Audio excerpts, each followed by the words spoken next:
Sa araw na 'to mga katambayers, maaga ako nagising dahil ipaparehistro ko yung aking motor kasi nag-expire na yung kanyang rehistro mga katambayers. Mahirap na kasi kung hindi nakarehistro yung ating motor mga katambayers. Napakarami kasing huli ngayon. Mas maganda kumpleto ang mga papeles mga katambayers pag nagdadrive ka para iwas na rin ang abala mga katambayers.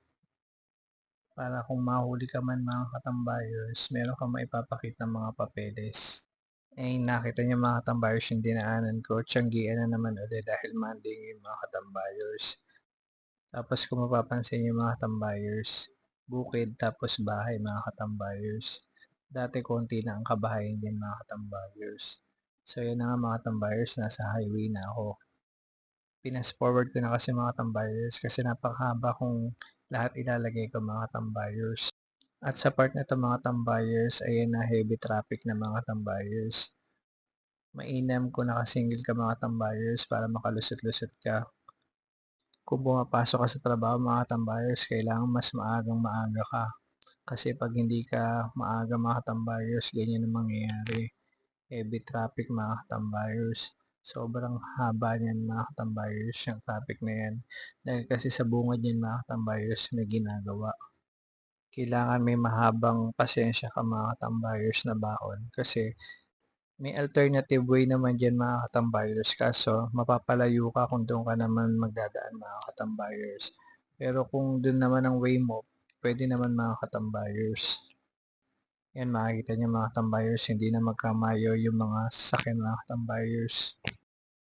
Halos yung dating hindi ko ginagawang singit-singit ngayon nagagawa ko mga katambayers kasi sobrang init din naman diyan mga katambayers. Kung mabibilad ka, pag na-stuck ka diyan mga katambayers. Kaya kailangan mo din sumingit-singit. Siyempre kailangan alisto ka mga katambayers pag sumingit ka. Makikita niyo naman mga katambayers yung kabilang lane. Sila naman yung naka-stop. Tingnan niyo mga katambayers kung gaano kahaba yung traffic. Sobra ding haba niyan mga katambayers. Kasi nga may ginagawang kalsada sa kabila mga katambayers. Kaya ganyan kahaba yung traffic. Tapos yun naman mga katambayers, nagpagas ako. Pinapultang ko yung aking motor mga katambayers bago ako pumunta dun sa LTO mga katambayers. At matapos malagyan na ng gas yung aking motor mga katambayers, nagpatuloy na ako sa pagdadrive para pumunta na dun sa lugar kung saan ko irerehistro yung aking motor mga katambayers. Dito sa part na to mga katambayers, maluwang naman yung kalsada mga katambayers. Maayos ang daloy mga katambayers. Kaya mabilis din naman ako nakapunta dun sa aking pupuntahan mga katambayers. Pina-fast forward ko yun mga katambayers para mas mabilis. Kasi kung ididetalye ko lahat ng dinaanan ko mga tambayers, aabutin ng siyami-siyami yung video. At narating ko na rin yung lugar ng aking pagre-rehistrohan mga katambayers ng aking motor.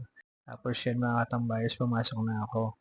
Tapos nagtanong ako kung may available sa Immersion mga katambayers. Kaso, nasabi sa akin puno. Kung pwede raw bukas bumalik ako. Kaya yun mga katambayers, no choice kesa magintay ako. Yan, bukas maaga ako kailangan mga katambayers para makapila. Tapos yun na naman uli mga katambayers, traffic na naman. Mahaba-habang antayin na naman mga katambayers. Pero dyan, pinasingit na ako ni Manong mga katambayers. Kasi maluwag naman yung kanan. Pwede naman makasingit yung single na motor mga katambayers. Ayan, napakalusak dyan mga katambayers. Tapos makikita niyo naman sa kabilang lane mga katambayers, siya naka-stop sila. Makikita niyo kung gaano naman kahaba dyan mga katambayers yung traffic. Tapos mapapansin niyo maraming mga single na motor na nagka-counterflow mga katambayers. Kasi nga yung iba may pasok mga katambayers na delete na sila. O yung iba naman may deliver mga katambayers na kailangan i-deliver agad. Kaya nagka-counterflow sila mga katambayers.